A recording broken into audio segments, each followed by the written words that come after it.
Have you ever noticed how two people can walk into the same messy room and react completely differently? One woman rolls up her sleeves and feels lighter almost immediately. Another freezes, sighs, and feels more stressed just standing there. This difference isn't about laziness. It isn't about discipline. And it definitely isn't about being good or bad at cleaning. It starts in the brain. And before we go any further, I want to invite you to comment down below as you're watching. Your comments help us understand what you're curious about and encourage us to bring you new, research-backed content that actually matters to your life. I want to tell you about a woman named Margaret, 68 years old. Margaret told me she didn't even plan to clean one afternoon. She had a rough phone call with her daughter, sat down, stared at the kitchen, and suddenly found herself reorganizing the silverware drawer. 10 minutes later, she felt calmer. Nothing big changed, no deep cleaning, just forks, spoons, and a quiet sense of relief. That wasn't random. That was biology. The real reason organizing feels comforting. When life feels unpredictable, your brain looks for something it can control. Not in a dramatic way, in a survival way. Your nervous system is wired to seek order when things feel unstable. Bills, health worries, family tension, aging bodies, changing roles. When those things pile up, the brain wants one clear win. Organizing gives it that. A drawer that makes sense, a surface that's clear, a small task with a clear ending. Every completed task sends a message to your brain. I can handle this. And that message matters more as we get older, not less. Each time you finish something simple, your brain releases dopamine. That's the same chemical linked to motivation and satisfaction. It's the brain's way of saying, good job, keep going.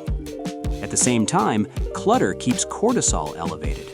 Cortisol is the stress hormone. It doesn't shout, it hums quietly in the background, making you feel tense, tired, and irritable without knowing why. A calmer space lowers that hum.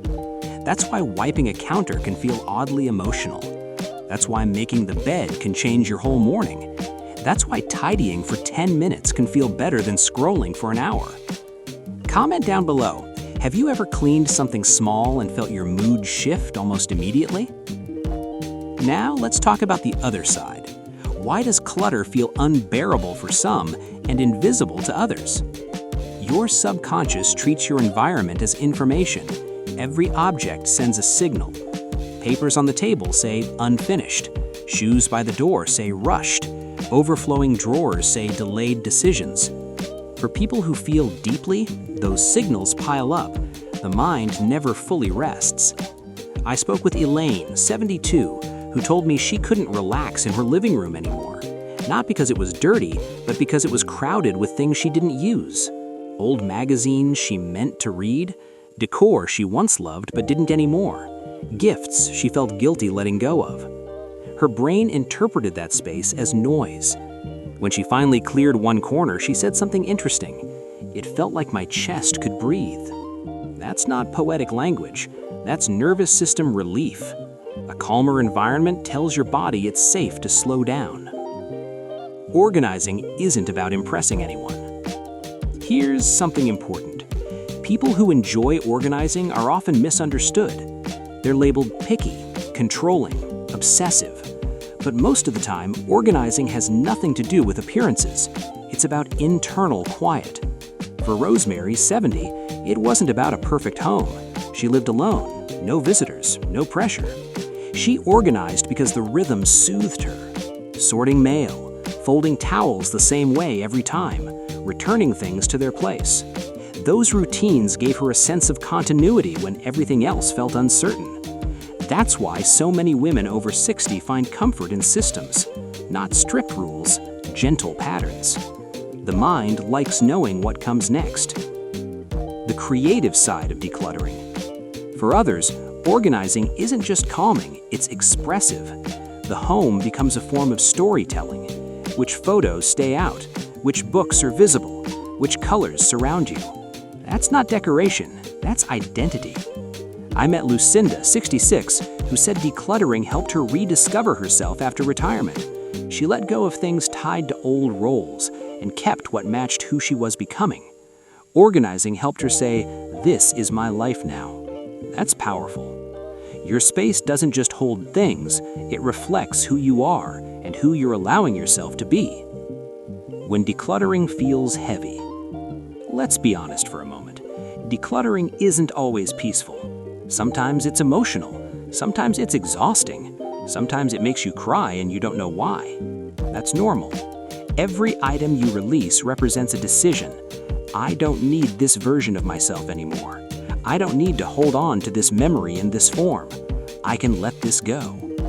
That's why old clothes, broken gadgets, and unused gifts carry weight. You're not just clearing space, you're rewriting parts of your story. Comment down below, what's the hardest category for you to let go of? Clothes, papers, gifts, or sentimental items? Your environment speaks to you all day long. A cluttered space whispers you're behind. A calm space whispers you're capable. Neither is permanent, both are changeable. Cleaning becomes a way to shift the internal dialogue without overthinking it. You don't need affirmations on the mirror. You don't need complicated routines. You need one small decision. This stays, this goes, this matters. That's why organizing works. It's not about objects, it's about choice. And choice restores agency. Decluttering as self-trust. Here's a quiet truth. When you decide what stays in your home, you practice trusting yourself. You're saying, I know what I need. I don't need to keep everything. I can choose. That matters deeply as we age, especially in a world that often tells older women what they should or shouldn't do. Your home is one place where your voice is final. You don't need big energy. One last thing. You don't need motivation. You don't need discipline. You don't need to do it all at once. You need 5 minutes and one surface. That's it. Organizing is self-care in motion. Not glamorous, not dramatic, quiet, effective. Peace isn't found, it's built slowly, repeatedly, gently. If this kind of thinking resonates with you, subscribe to Senior Decluttering Diaries. This channel is for women who want calm without pressure and clarity without overwhelm. We talk about real homes, real emotions, and simple systems that work at this stage of life. Subscribe to Senior Decluttering Diaries if you're ready to make your home support you instead of drain you. And before you go, comment down below and tell me, does organizing calm your mind, or does it still feel overwhelming? You're not alone either way.